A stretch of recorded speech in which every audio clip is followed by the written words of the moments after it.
So I don't know if you guys are aware, but our hand has almost double the amount of topology that our wrist has right now.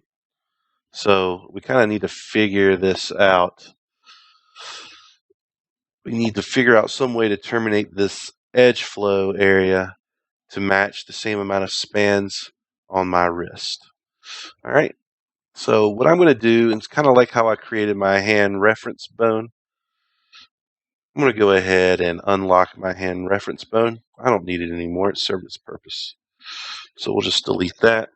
What I do need to do, though, is maybe grab an approximation. So we'll just duplicate my doll mesh. I'm going to grab these two faces, these guys right here, these two spans of faces. And this is, where's my center pivot? And then we'll snap it to the center grid. Let's take that new forearm off of my doll mesh layer. And why don't we now position it in place so we know exactly what we're trying to link this hand up with. A nice safe work area in the center of the grid right here before we have to kind of go and move it and rotate it at awkward angles. So this is what we have to go from. We have to go from these edges to these edges. All right. And it's going to be somewhat of a convoluted process here, but just follow with me and you'll see what we're trying to get at here. All right. The first thing I want to do is set this forearm on a hand reference layer, and let's lock it out so I can't touch it. We can't move or mess with that wrist. We can only mess with my hand. The next thing I'm going to do is I'm going to grab the following vertices. So we're going to grab the one straight down the center and match it to that one. We're going to grab this one straight down the side and match it to that one. I think that's how we do it. And skip 2. And then we'll grab these. We'll leave 2 right here alone. Skip these 2. Snap that one. Skip 1 vert. Snap that one. And I'll start from the center here. We'll skip 2.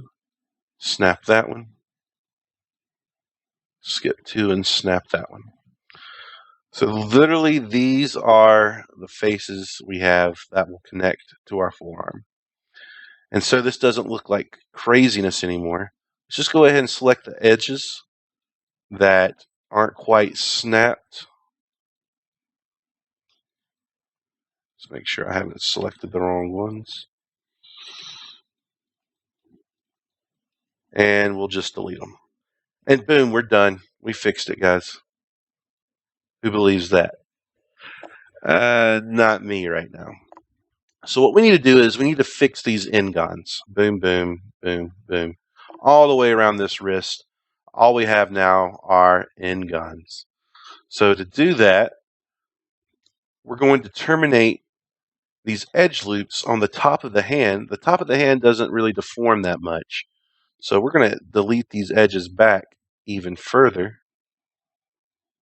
And the bottom of the hand, rarely ever seen.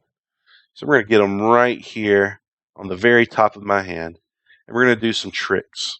All right. You're going to see what the multi-cut tool can really do right now. So we're going to grab our multi-cut tool. And we're going to click on that vert. And then we're just going to put a vert in no man's land right here. And then terminate it into that corner. Press G. Press G again. Kind of mirror that on the other side. G again. Connect them. Boom.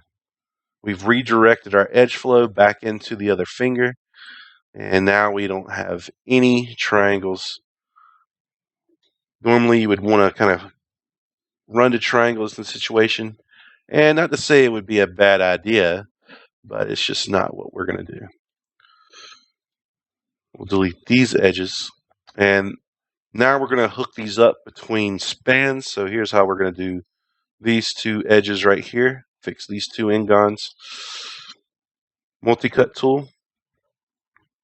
And then we're just going to kind of create like a little, and then, yeah, that's a car braking around a sharp turn, if you were confused. And then we'll connect these. And we'll just keep doing the same thing down here. The multi-cut tool is so nice to be able to just create vertices on a face, because it allows us to create this tricky edge redirection modeling technique.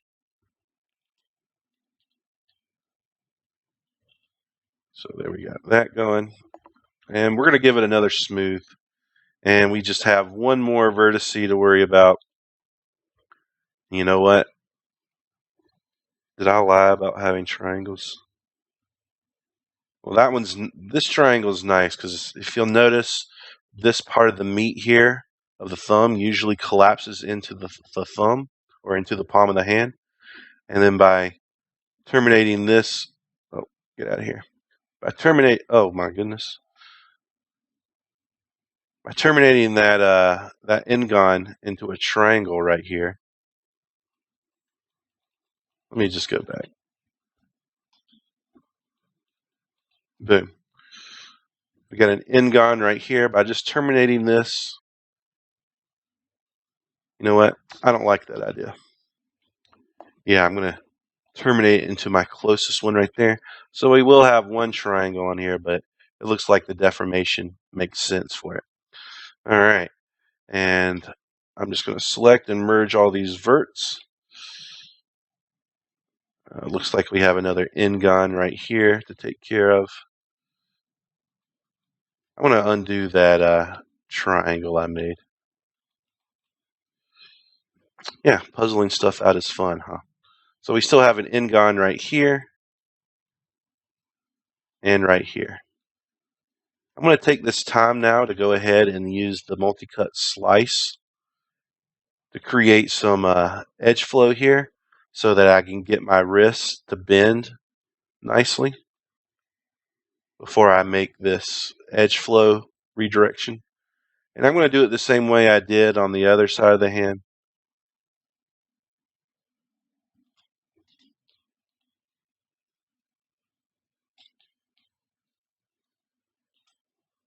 Bada bing, bada boom. And now we have a nicely dense hand with correct edge flow and redirections and pulls in areas where there's not too much deformation of the hand. Very nice. The next thing to do is we're going to attach our hands to our mesh. So let's just delete our hand reference layer. We no longer need it. And we'll delete that stand-in forearm. And I'm going to go ahead and snap, hold D, and then press V. Snap to that vert. That way I can just snap it right there. And position. As close as I can right now.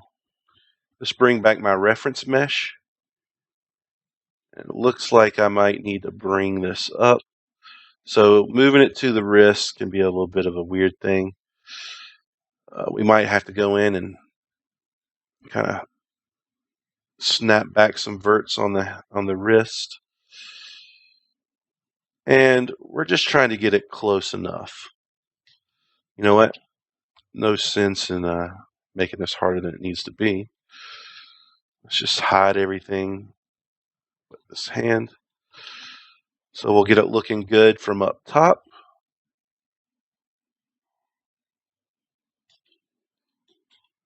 And then get it looking good from the side.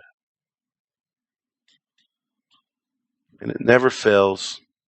If you line it up pretty good from two directions, you'll get it going pretty good. Control-Shift-H to bring back everything.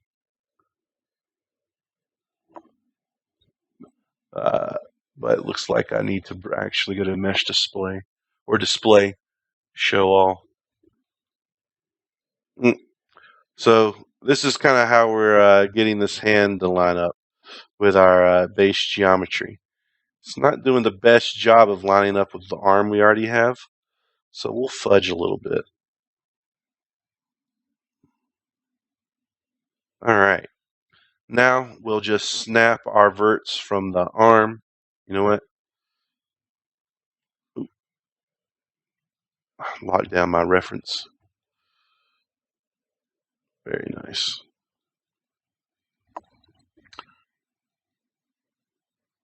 I kind of wanted this to follow like this.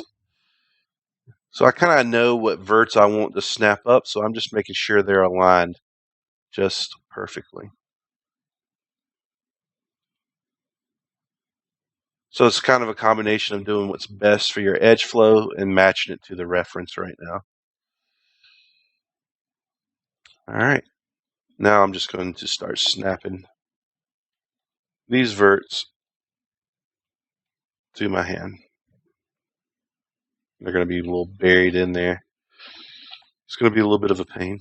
Oh, wireframe mode makes it easy.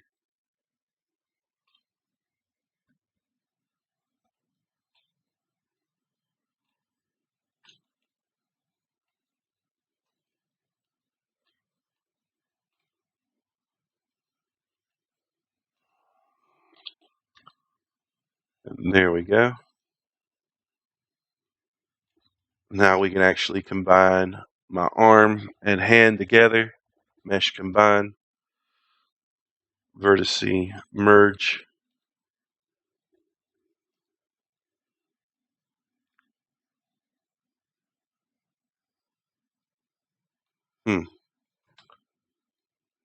And now I'm going to kind of rotate the hand.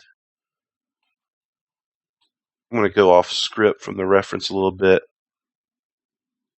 because I feel like this will look a little bit more relaxed if I kind of tweak it like so. There we go. And now there's my arm attached to my body. Sweet. Now we're going to quickly go and touch up the topology for my knee. So you can see right here, I'm just going to focus on the left side, and then I'll do a mirror duplication in a second. So this is my middle span right here. I want to try to get it perfectly in between here from the front view. And these are, let's use a slide edge, and let's bring down these kind of containing edge loops. And then what I'm going to do is I'm going to insert 2 new edge loops on the knee. Let's go to my front view.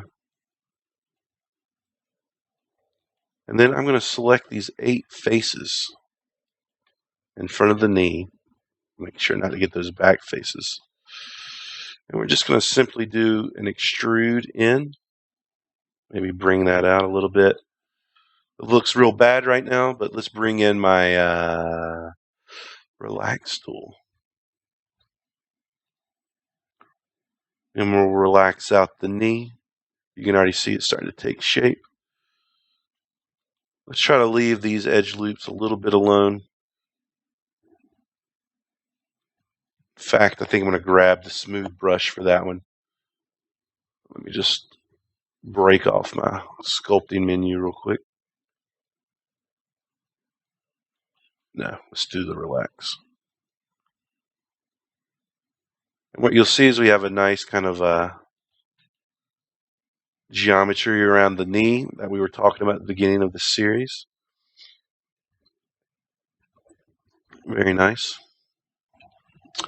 Next, we're going to go and touch up our elbow and do the same kind of topological consideration here. All right. So why don't we grab this guy right here? You know what? I think I might create, let's slide these edges away a little bit with our middle mouse button. And I'm going to come in here and insert some containing edges like so. I want to place them a little bit better than that. And then 2 more containers right there. elbows are very tricky to get to look right when we deform. So more edge spans, not a big deal. We're going to do what we did with the knee to the elbow. If you're wondering where I got this technique, it's how Pixar characters handle their knees. And there's a Pixar elbow that's a little bit more complex, but I'm going to take the Pixar knee technique like we're seeing here and just apply it to our elbows. The Pixar technique for the elbow is just very temperamental and very situational. But this will be just enough geometry for whenever we rig our characters, where we can add some nice blend shapes to our elbow and get that working just nicely. All right, great.